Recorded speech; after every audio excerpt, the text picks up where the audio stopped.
Hello everyone, welcome to another video. ഇത് നമ്മളുടെ Wales ട്രിപ്പിൻ്റെ മൂന്നാമത്തെ ദിവസമാണ്.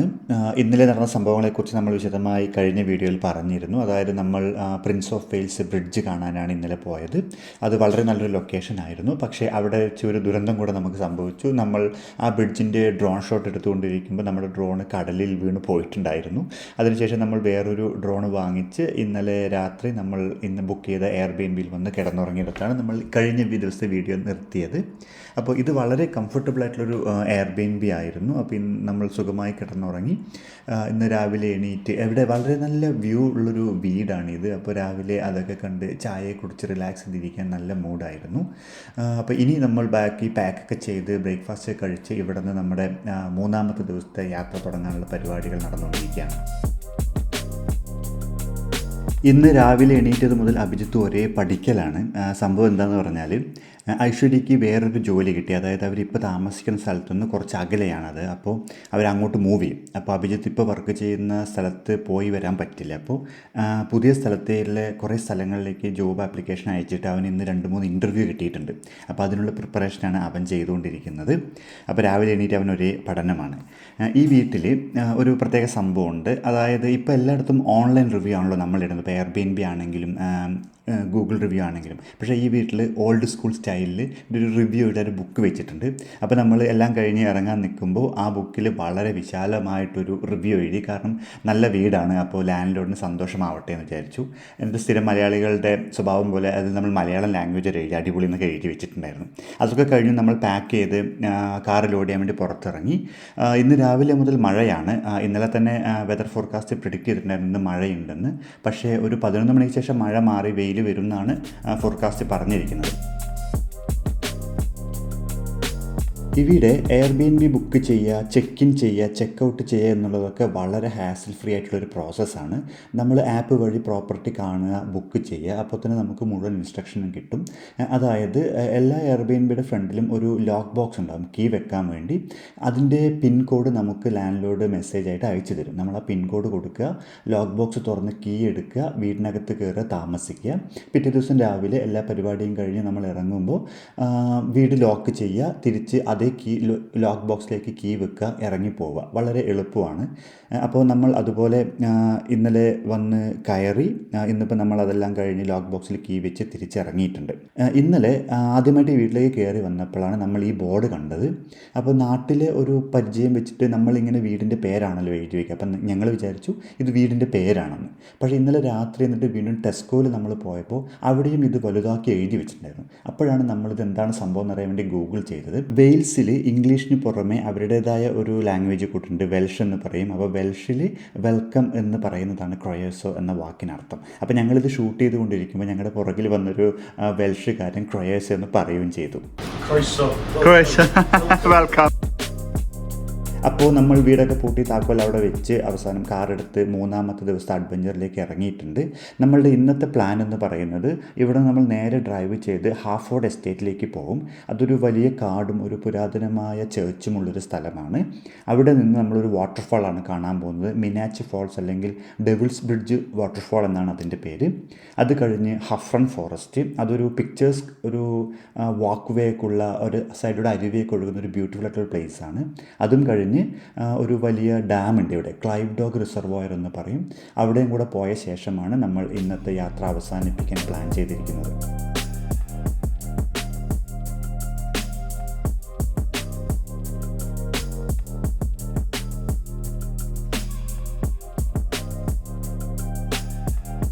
നമ്മൾ താമസിച്ച എയർബിഎൻബിയിൽ നിന്ന് ഇറങ്ങി ഒരു അരമണിക്കൂർ പോലും ഡ്രൈവ് ചെയ്തിട്ടില്ല. അപ്പോഴേക്കും തന്നെ വളരെ ബ്യൂട്ടിഫുൾ ആയിട്ടൊരു ലാൻഡ്സ്കേപ്പ് കാണുന്നുണ്ട്.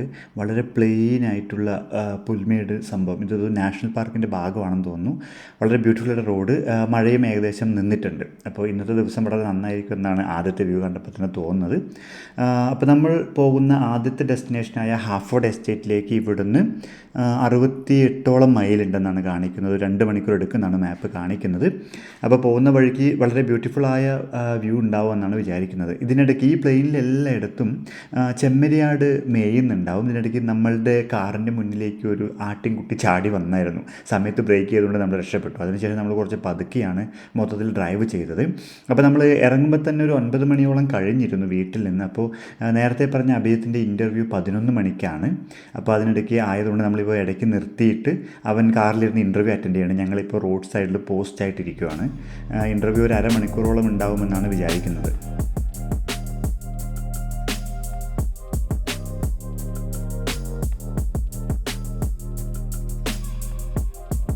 അങ്ങനെ നമ്മൾ കുറേ ദൂരം ഓടി നമ്മളുടെ ഒന്നാമത്തെ ലൊക്കേഷനായ ഹാഫോർഡ് എസ്റ്റേറ്റിനടുത്തേക്ക് എത്താനായിട്ടുണ്ട്.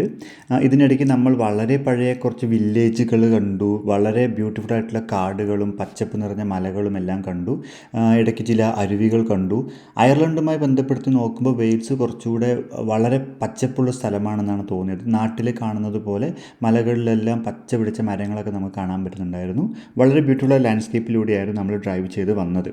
അവസാനം നമ്മൾ നമ്മുടെ ഹാഫോർഡ് എസ്റ്റേറ്റിൽ എത്തിയിട്ടുണ്ട്. ഇതെന്ന് പറയുന്നത് കാടിന് നടുവിൽ ഒരു ചർച്ചും അതുമായി ബന്ധപ്പെട്ടൊരു സിമെട്രിയൊക്കെ ഉള്ള ഒരു സ്ഥലമാണ്. പക്ഷേ നമ്മൾ ഇൻസ്റ്റഗ്രാമിലൊക്കെ കണ്ട അത്രയും ഒരു ബ്യൂട്ടിഫുൾ പ്ലേസ് ആണെന്ന് നമുക്ക് അത്ര ഇമ്പ്രസീവായിട്ട് തോന്നിയില്ല. ബട്ട് സ്റ്റിൽ ഒരു നടത്തത്തിനൊക്കെ പോകാൻ പറ്റുന്ന തരത്തിലുള്ളൊരു നല്ല ഏരിയ ആയിരുന്നു. അപ്പോൾ അതൊക്കെ കണ്ടു കഴിഞ്ഞ ശേഷം നമ്മൾ അവിടെ നിന്ന് നമ്മുടെ രണ്ടാമത്തെ ഡെസ്റ്റിനേഷനായ മിനാച്ച് ഫാളിലേക്കുള്ള ഡ്രൈവ് സ്റ്റാർട്ട് ചെയ്തിട്ടുണ്ട്.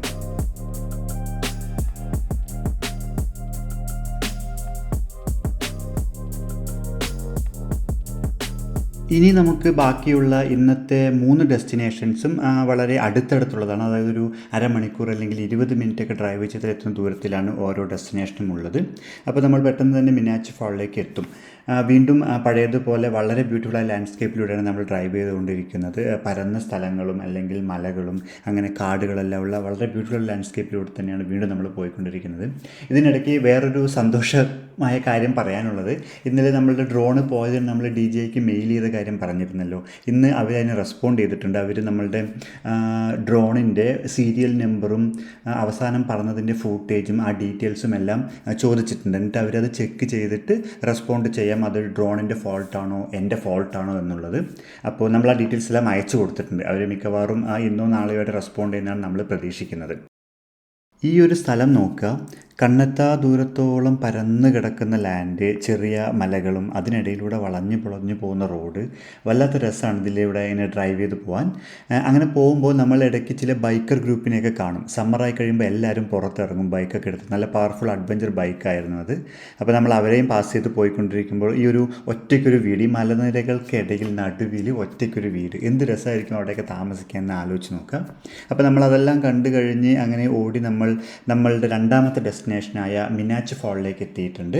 അപ്പോൾ നമുക്ക് ഈ വാട്ടർഫാൾ എങ്ങനെയുണ്ടെന്ന് അങ്ങോട്ട് നടന്നു പോയിട്ട് നോക്കാം. കുറച്ച് അധിക ദൂരം നടക്കാനുണ്ടെന്നാണ് നമുക്ക് മനസ്സിലായത്. ഇവിടെ ടിക്കറ്റും ഉണ്ട്. അപ്പോൾ നമ്മൾ ടിക്കറ്റ് എടുത്തിട്ട് ഇപ്പോൾ നടക്കുവാണ്.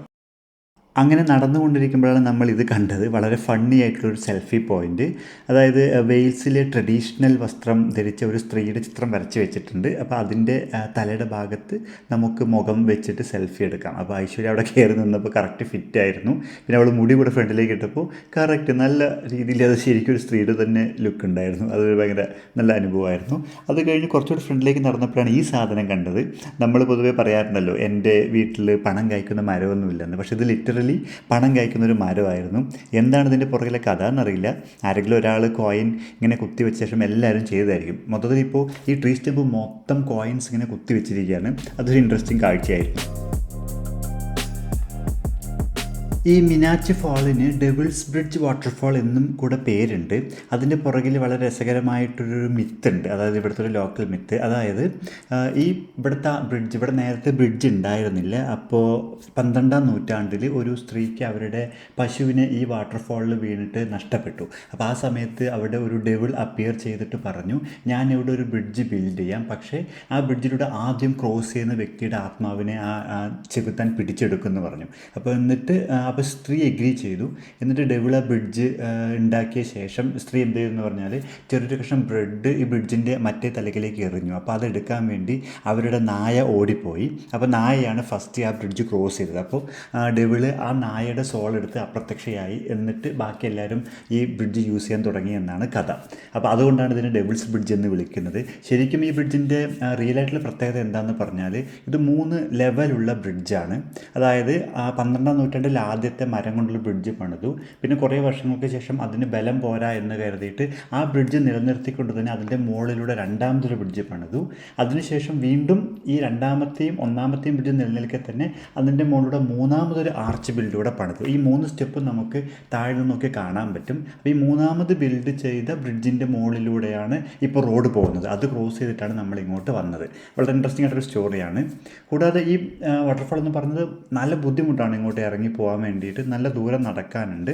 അപ്പോൾ ഇടയ്ക്ക് വളരെ കുത്തനെയായിട്ടുള്ളൊരു സ്റ്റെയർ കേസ് ഉണ്ട്. അതിലൊരു 10-50 സ്റ്റെയർ ഉണ്ടാവും തോന്നുന്നു. അത് ഇറങ്ങിക്കഴിഞ്ഞപ്പോൾ തന്നെ സാലിയുടെ പുറമൊക്കെ ഉളുക്കി കാലൊക്കെ ഉളുക്കി നമുക്ക് മുട്ടുവേദനയൊക്കെ വന്നു. വളരെ സ്റ്റീപ്പായിട്ടുള്ളൊരു സ്റ്റെയർ കേസായിരുന്നു. പക്ഷേ വാട്ടർഫാൾ വളരെ ബ്യൂട്ടിഫുൾ ആയിരുന്നു. വളരെ പൊക്കത്ത് നിന്നാണ് അത് വരുന്നത്. കൂടാതെ ഒരു ആർച്ച് ബ്രിഡ്ജൊക്കെ നമുക്ക് ക്രോസ് ചെയ്ത് നടക്കാൻ പറ്റും. കുറേ വ്യൂ പോയിൻറ്റ്സ് ഉണ്ടായിരുന്നു. മൊത്തത്തിൽ നല്ല എക്സ്പീരിയൻസ് ആയിരുന്നു. വളരെ നല്ലൊരു വാട്ടർഫാൾ ആയിരുന്നു ഇത്.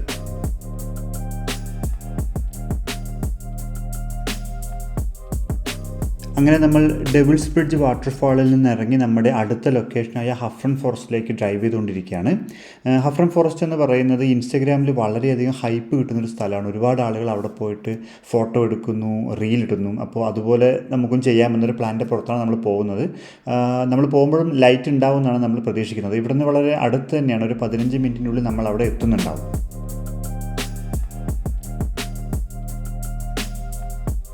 ഇപ്പോൾ നമ്മൾ മെയിൻ റോഡിൽ നിന്ന് ഇറങ്ങി ഹഫ്രൺ ഫോറസ്റ്റിലേക്കുള്ള ചെറിയ റോഡിലേക്ക് എത്തിയിട്ടുണ്ട്.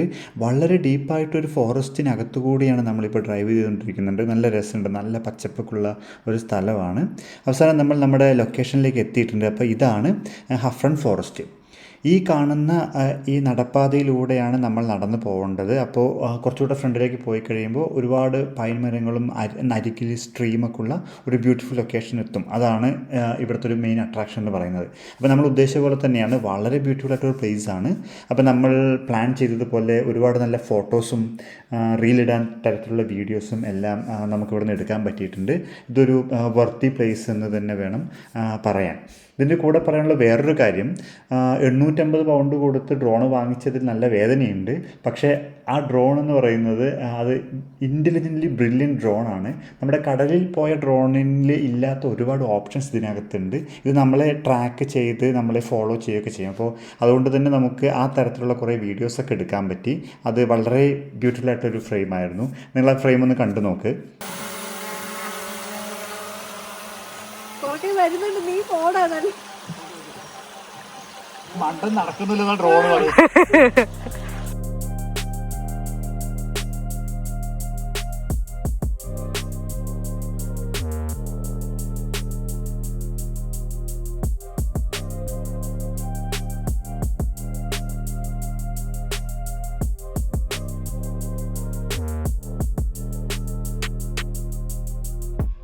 ഞാൻ നേരത്തെ പറഞ്ഞതുപോലെ ഈ സ്ഥലത്തിന് ഇൻസ്റ്റഗ്രാമിൽ നല്ല ഹൈപ്പാണ് എന്നൊക്കെ പറഞ്ഞിരുന്നല്ലോ. അത് സത്യം തന്നെയാണ്. അത്രയ്ക്കും ബ്യൂട്ടിഫുൾ ആയിട്ടുള്ള സ്ഥലമാണ്. നല്ല തിരക്കും ഉണ്ടായിരുന്നു. ഞങ്ങൾക്കിങ്ങനെ ആരുമില്ലാത്ത ഫ്രെയിം കിട്ടാൻ വേണ്ടി ഞങ്ങൾ കുറച്ചധികം നേരം വെയിറ്റ് ചെയ്തിട്ടൊക്കെയാണ് ഈ വീഡിയോസൊക്കെ എടുത്തത്. നമ്മൾ വളരെ അധികം സമയം ഇവിടെ സ്പെൻഡ് ചെയ്തു. ശരിക്കും എൻജോയ് ചെയ്തു. വളരെ നൈസായിട്ടുള്ളൊരു ലൊക്കേഷൻ തന്നെയാണ് ഹഫ്രൺ ഫോറസ്റ്റ് എന്ന് പറയുന്നത്. ഇനി നമ്മളുടെ ഇന്നത്തെ ലിസ്റ്റ് പ്രകാരം ഒരു സ്ഥലം കൂടിയാണ് നമുക്ക് പോകാനുള്ളത്. ക്ലൈവ്ഡോഗ് റിസർവോയർ എന്ന് പറയും. അങ്ങോട്ടേക്കാണ് നമ്മളിപ്പോൾ നെക്സ്റ്റ് പോകുന്നത്. ഇപ്പോൾ വൈകുന്നേരം രാത്രി ഒരു 7-7:30 ആയിട്ടുണ്ട് സമയം. പക്ഷേ 9:30-10 മണി ആവും സൺസെറ്റ് ആവാൻ വേണ്ടി. അതുകൊണ്ട് തന്നെ നമുക്ക് ആ റിസർവോയറും കൂടെ കാണാനുള്ള സമയമുണ്ട്. ഇവിടുന്ന് വളരെ അടുത്തുമാണ്. അപ്പോൾ നമ്മൾ നെക്സ്റ്റ് അങ്ങോട്ടേക്കാണ് പോകുന്നത്.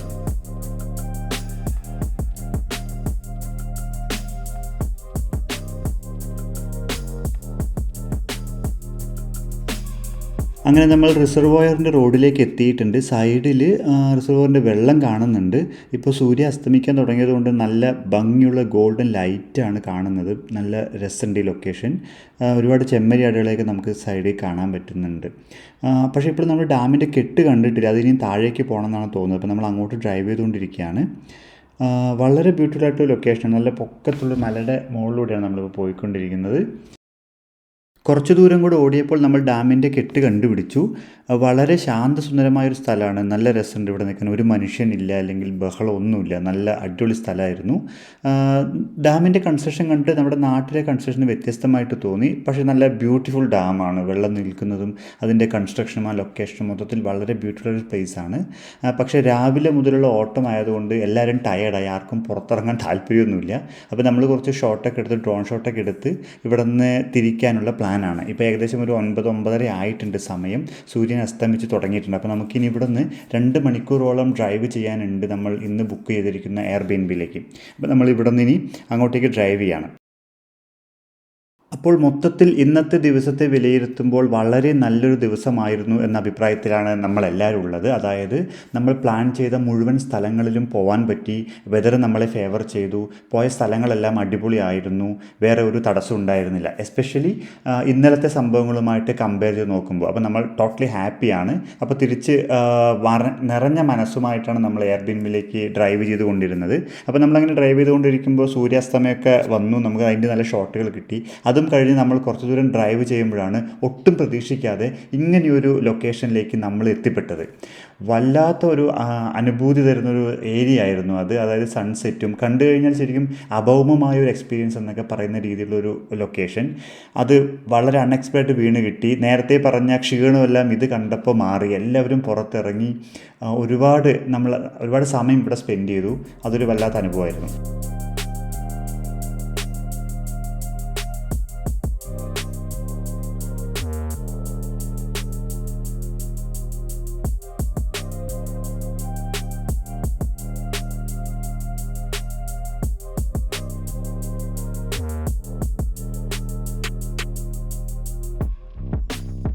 അങ്ങനെ അവിടെ നിന്നും ഇറങ്ങി 2 മണിക്കൂറോളം ഡ്രൈവ് ചെയ്ത് നമ്മൾ താമസിക്കുന്ന സ്ഥലത്തെത്തുമ്പോൾ തന്നെ സൂര്യൻ അസ്തമിച്ച് ഇരുട്ടായി തുടങ്ങിയിരുന്നു.